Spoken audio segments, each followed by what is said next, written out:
Hello everybody, welcome back to Screen Stars. I'm here today to bring you my review for the 2020 science fiction comedy horror Psycho Goreman. A film that is written and directed by Steven Kotsansky, who is the director that brought us The Void 2 or 3 years ago, the very good horror film. And it stars Nita Josie Hanna, Owen Meyer, Matthew Ninneber, Stephen Vierhorse and Adam Brooks. Now, this film, how to describe it? Well, there is a brother and sister, Mimi and Luke.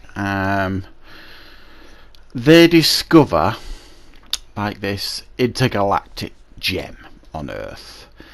Now, this intergalactic gem has the ability to control Psycho Goreman, who is basically like an interstellar destructor. He goes around destroying everything, and that's his mission.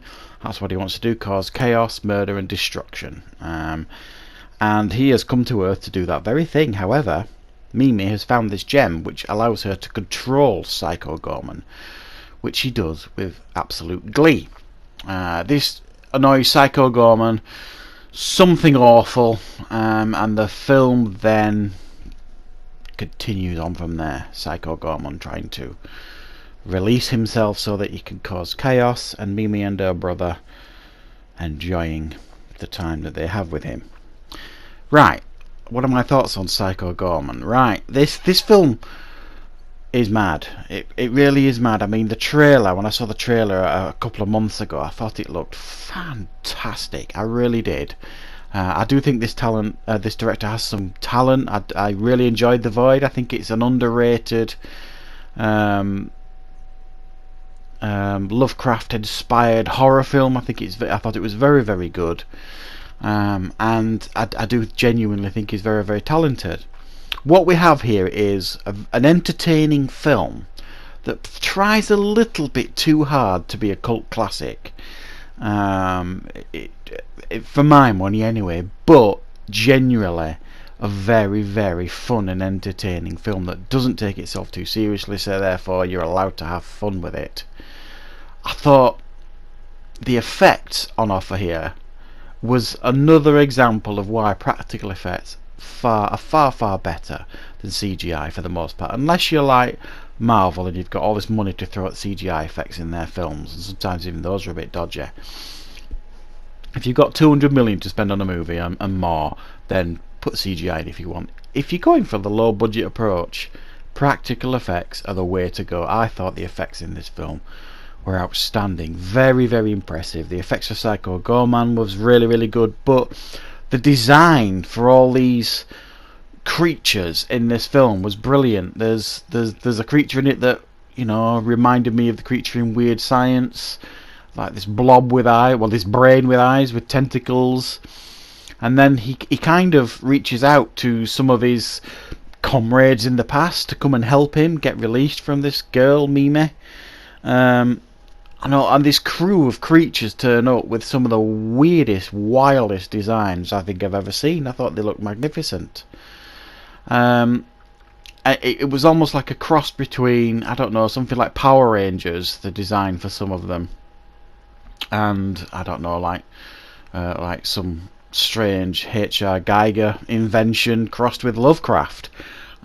Really, really inventive stuff, and the visual design of the film and the creatures within it really, really, I think, elevate the film. The performances here are all very good. When you've got child actors in a film, obviously you need child actors that you can rely on and trust to carry the film, and they do that. I do think the two actors, Nita Josie Hanna and Owen Meyer, who play the brother and sister, do a good job here. There was a point in the film where I found Mimi, the girl, to be incredibly annoying, but that was the point. She was way over the top and overconfident and a real pain, and stubborn. But that's what she was meant to be, and eventually you kind of really warmed to her character. I certainly found so. The parents as well, their parents were brilliant, especially the father, played by Adam Brooks. He was just gold. Very, very funny.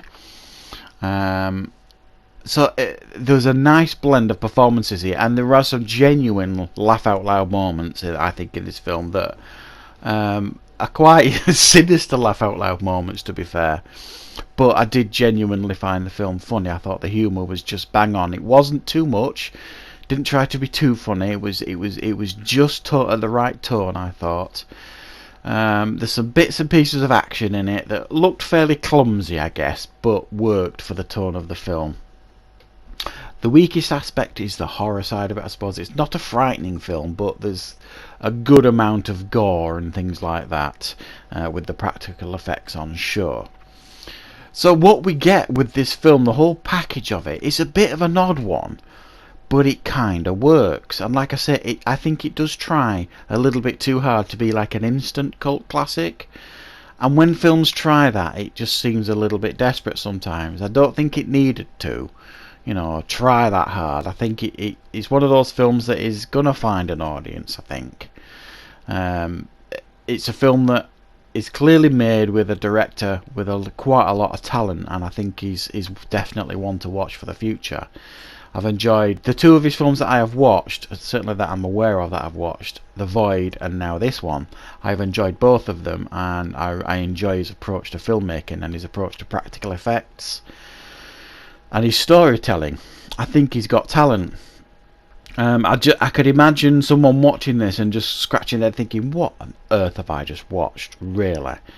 I really do get that. But for me, I was definitely entertained by it. I think it probably had the potential to be much better, is what I say. It just feels like when you watch it, there's something missing and you just can't quite put your finger on what it is.